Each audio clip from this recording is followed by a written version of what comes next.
That was interesting. Senator Kay Floyd, good to have you. By the way, congratulations from both of us on being the new minority leader in the state Senate. Well, thank you very much. Well deserved. Great honor. Thank you, John. I appreciate that. Yeah. Well, let's start with you, Mr. Leader.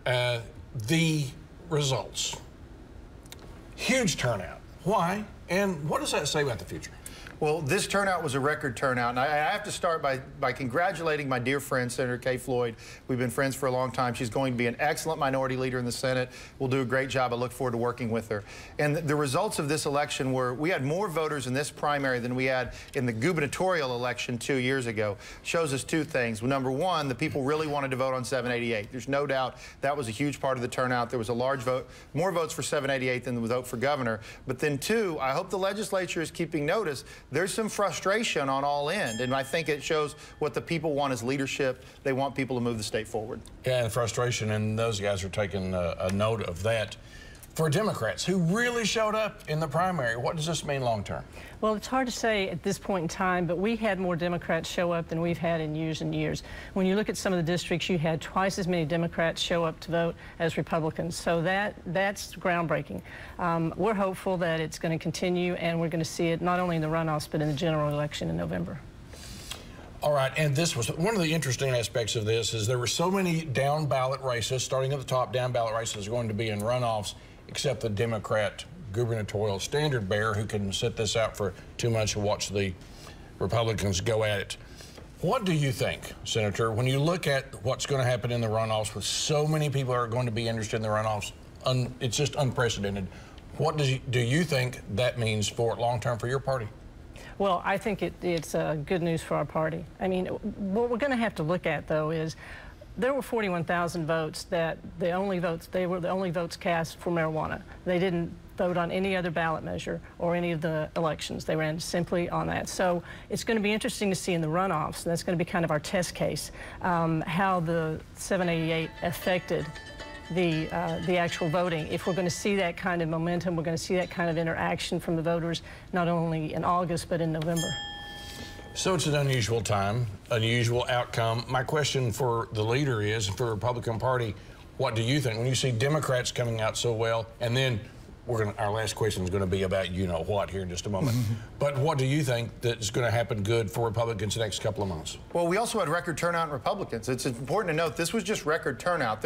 Oklahoma is still a Republican state. They still were more Republicans that voted than Democrats. However, I think that the change here is the partisanship dynamic is definitely shifting. I think we're seeing a shifting more towards people that are interested in leading and people that have a vision for what they want to do long-term with the state of Oklahoma. So as we see these runoffs that people are getting ready for at the end of August, go vote. I mean, it is not over yet. There are 10 runoffs in the House. You have every statewide Republican office except for the Insurance Commissioner Glenn Mulready up for a runoff. These runoffs are important. They matter. By the way, we should give a shout out to Paul Zierix and all the folks at the election board. Absolutely. I mean, he was here last week saying we need to have more people to vote.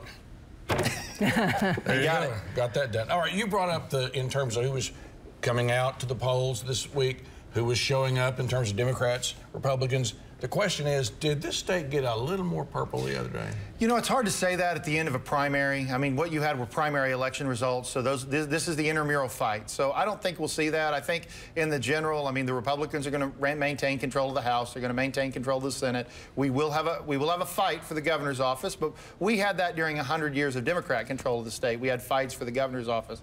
Again, I go back to, and we talk about it a lot on this show, I think what we saw is that people wanted vision and people didn't want obstructionism. I think there are obstructionists in the Republican Party. There are obstructionists in the Democrat Party. And I think what we saw is a return to people wanting big ideas, big things to move the state forward. All right, so the ultra-right platform caucus had a rough night the other night in the House. Drew Edmondson's now the standard bearer. We have medical marijuana passed overwhelmingly. It looks, some people think this looks like a Democrat trend. Do you think so? I hope it is.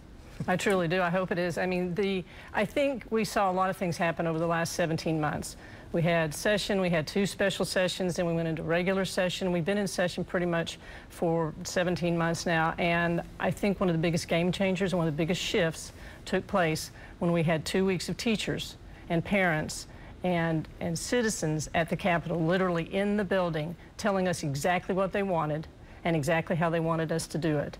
And I think what we've seen with some of these elections are some of our colleagues who just didn't listen. It's an interesting dynamic, and it just was one of those lifetime elections. All right, now speaking of one in a lifetime election, you know what we're about to talk about now. State Question 788. Just before the election, the governor said we may go into a special session. Then we had News 9 here, which, by the way, thanks for everybody watching. We were #1 in the election returns. We appreciate that. The leader was here. The leader throws some cold water on some changes to 788. We'll let you speak for yourself in just a moment. But if 788 is not implemented well, what does it mean for these people that showed up to vote for 788? Well, I think it will be implemented well. I think everyone at the Capitol is dedicated to doing the will of the people on this issue. The question I think we're looking at right now is it something that can be done through the administrative process and avoid special session, which is costly? And that's what I think the governor and leadership's looking at right now. All right, and a lot of people were thinking, now, if you have a special session, you might get into some hijinks. You were on television the other night, and like I said, we had the best ratings in the state, and you said, we're not going to be doing hijinks. I think is what you said. I think it was. And I've made that crystal clear where we stand. Now, first, I want to say thanks to my friend, Leader K. Floyd. It was great having her on the show this week. And I also, on the issue of 788, I've made it crystal clear. The job of the legislature is to do the will of the people. The legislature should not be tone deaf. The people told us what it is they wanted. So changing the fundamentals of 788 are not on the table. Here's what I want the citizens at home to know, though. In the last week, I've been on the phone multiple times with the Oklahoma State Medical Association against 788, with Chip Paul's group, with Bud Scott's group, with the Oklahomans for Health, with Yes on 788, with all of those groups trying to find the best way to do this. And Senator Floyd and I were talking about it before this show aired. We are not going to change the will of the people. We are going to come up with a good regulatory system that we can learn from other states, but at least this legislature can tell you, we heard you. We heard what you're saying. This is the direction we're going to go. Special session, yay or nay? I think at this point, I am for, I don't know. The quick answer is I don't know. We are working through, as the leader said, with the Department of Health right now, seeing if we do it regulatorily. I would like to avoid a special session if we can. However, if there's a need for a special session, I'll be in. That's my job. And we will go in and do the best system we can.